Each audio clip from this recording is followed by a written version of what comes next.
یہ جس معاشرے میں ظلم پھیل چکا ہو اس معاشرے کا زندہ رہنا بھی ایک معجزہ ہے۔ حضرت علی کا فرمان ہے نظام کفر کے ساتھ چلتا ہے، ظلم کے ساتھ نہیں چلتا۔ جب معاشرے میں ظلم پھیل جاتا ہے تو اللہ تعالیٰ اس معاشرے سے نظریں ہٹا لیتا ہے اور وہ معاشرہ حقیر ذلیل فقیر ہو جاتا ہے۔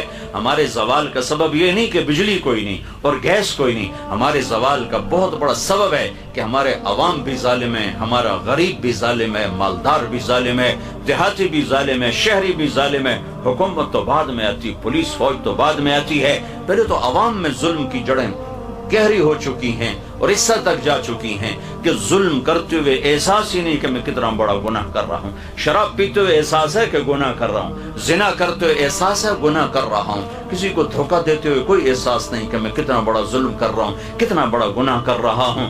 تین چیزیں ایسی ہیں جو معاشرے کو زیرو کر دیتی ہیں، تباہ کر دیتی ہیں، صفحہ ہستی سے مٹا دیتی ہیں، اور وہ تینوں میرے دیس میں موجود ہیں۔ میں حکمرانوں کو رونا کیا روں اور میں محکموں کا رونا کیا روں، میرا تو ریڑھی والا بھی اس کا شکار ہے۔ ایک ظلم جس معاشرے میں ہوتا ہے وہ معاشرہ زندہ رہنے کا حق کھو دیتا ہے۔ ایک جھوٹ جس معاشرے میں جھوٹ ہوتا ہے وہ عزت کا حق کھو دیتا ہے، ذلت کا طوق ان کے مقدر کر دیا جاتا ہے۔ میرے نبی نے فرمایا تمہیں بڑے گناہ بتاؤں؟ کہی کیا؟ کہ شرک کرنا، قتل کرنا، ماں باپ کی نافرمانی، اور آپ ایسے ٹیک لگا کے بیٹھتے اور اب بتاؤں، سیدھے ہو گئے، پہلے ٹیک لگا پھر یوں سیدھے ہو گئے، اور اب بتاؤں الا وقول الزور،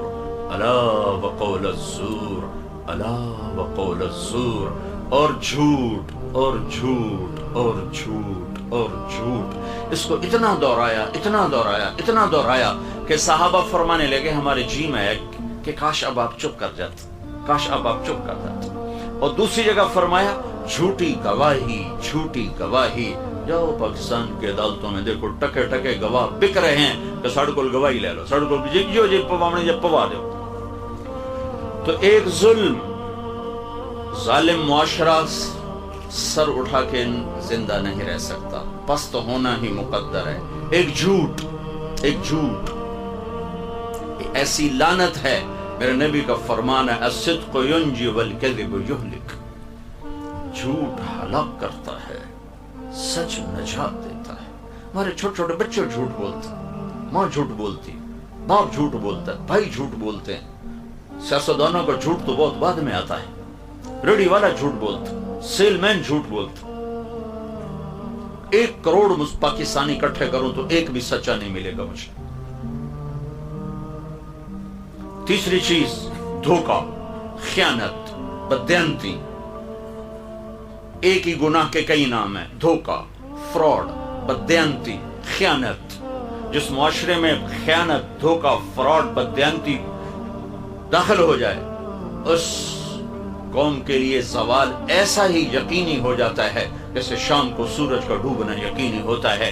جیسے سورج کو واپس نہیں لا سکتا اس معاشرے کو ذلت سے واپس کوئی نہیں لا سکتا۔ جتنے مرضی عالی شان حکمران بٹھا دیے جائیں، اگر یہ 3 کام موجود ہیں، لوگ ظالم ہوں، لوگ جھوٹے ہوں، لوگ بددیانت، دھوکے باز، فراڈی ہوں، تو دنیا کی کوئی طاقت انہیں عزت کے سیڑھیوں پر نہیں چڑھا سکتی۔ ان کے لیے ذلت کی گہرائیاں مقدر ہو گئیں۔